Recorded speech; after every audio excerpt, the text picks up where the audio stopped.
जा रही हूँ। शीतला माता की कहानी है।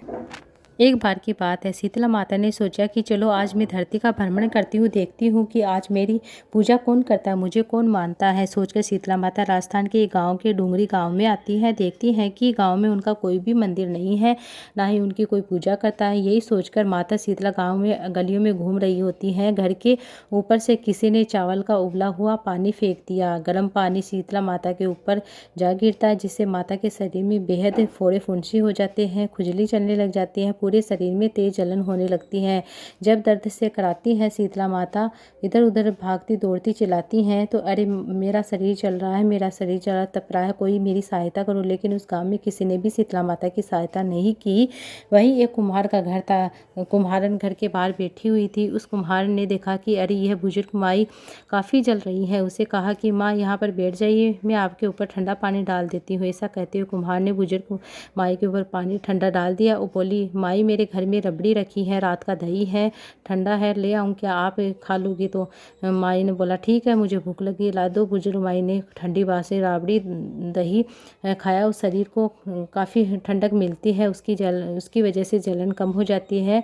और कुम्हार की सेवा भाव से देखकर शीतला माता उस पर अति प्रसन्न हो जाती है। अपने वास्तविक स्वरूप में प्रकट होकर बोलती है, शीतला देवी मैं इस धरती पर देखने आई थी कि मुझे कौन मानता है, कौन मेरी पूजा करता है। मैं तुम्हारे इस सेवा भाव से अति प्रसन्न हूँ। उस कुम्हार ने हाथ जोड़कर माता से कहा, हे माता, मैं दरिद्र हूँ, मतलब मेरे पास कुछ भी नहीं है, ना आपको बिठाने के लिए चौकी है, ना ही कोई आसन है, मैं किस पर बिठाऊँ? शीतला माता ने कहा कि मैं गधे पर बैठ जाती हूँ। माँ ने एक हाथ में झाड़ू ली, दूसरे हाथ में डलिया लिया। कुम्हार के घर की जो भी दरिद्रता थी वह डलिया में भरकर फेंक दिया। शीतला माता ने उस कुम्हार से कहा, मैं तेरी सच्ची भक्ति से प्रसन्न होकर तुम जो चाहोगे वही वर मांग सकते हो। तो कुम्हार ने विनम्रता से कहा कि माता, मेरी इच्छा है कि आप इसी डूंगरी गांव में स्थापित हो जाइए, यही आपका निवास हो। जिस प्रकार आपने मेरी निर्धनता दूर की है, मेरी गरीबी दूर की है, झाड़ू से साफ किया, वैसे ही आप सभी भक्तों को होली के बाद जो अष्टमी को भक्ति भाव से आपकी पूजा करे, ठंडा जल दही बासी भोजन चढ़ाए, तो उसकी घर की दरिद्रता भी दूर करना। आपकी पूजा अर्चना करने वाली स्त्रियों का सौभाग्य अखंड रखना, उनकी गोद भरी रहना, उनकी संतानों को निरोगी रखना, सुखी रखना, जीवन का आशीर्वाद देना। तब शीतला माता ने यथास्तु कहते हुए कुम्हार की इच्छा पूरी की। माताओं के अनुसार उसी दिन से डूंगरी गांव में शीतला माता सदा के लिए विराजमान हो जाते। उसके बाद से वह गांव सील की डूंगरी नाम से जाने लगता है। भक्तों, यह शीतला माता की कहानी है।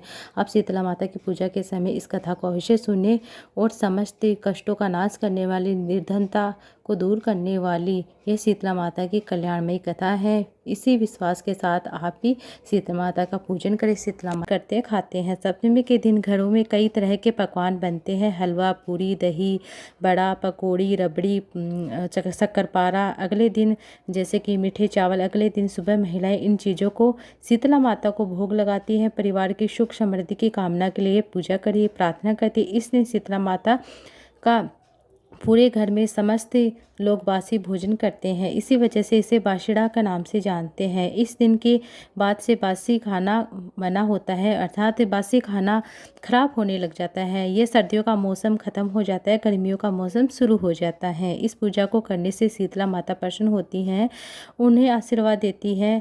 उनके शरीर में जो भी जवर से पीड़ित जो भी फूड़े फुंसी होते हैं, जब संक्रामक रोग होते हैं, उनको दूर उनसे निजात मिलता है। यह चैत्र मास के कृष्ण पक्ष की अष्टमी तिथि को पड़ती है। गुरुवार को भी किया जाता है, जैसे सोमवार है या गुरुवार है या शुक्रवार है। ये शीतला माता के ठंडे दिन होते हैं।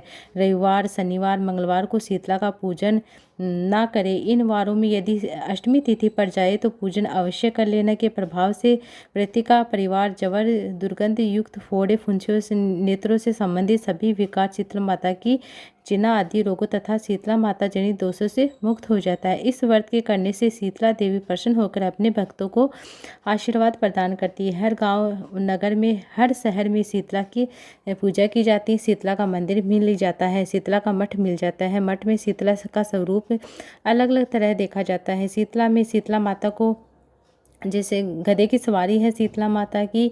अतः जो भी व्रती होते हैं शीतला अष्टमी का पाठ करते हैं, कथा सुनते हैं। होली के 8 दिन बाद यह शीतला अष्टमी का पर्व मनाया जाता है। इसके बाद सभी सामग्री के साथ रात में बनाए गए भोजन को हम जैसे गाय को खिला देते हैं। माता का पूजन करने के बाद जितना लगे खा लेते हैं। उसके बाद शाम का जो भोजन सुबह का बनाया हुआ शीतला माता का जो भोजन है भोग लगाने का, वह उस शाम के समय हम या तो खा लेते हैं, अगर खराब हो जाता है तो हम गाय को खिला देते हैं या इधर उधर गाड़ देते हैं। माता की कथा का श्रवण करते हैं। इसके बाद शीतला अष्टमी की कथा सुनते हैं। आइए मैं आपको शीतला अष्टमी का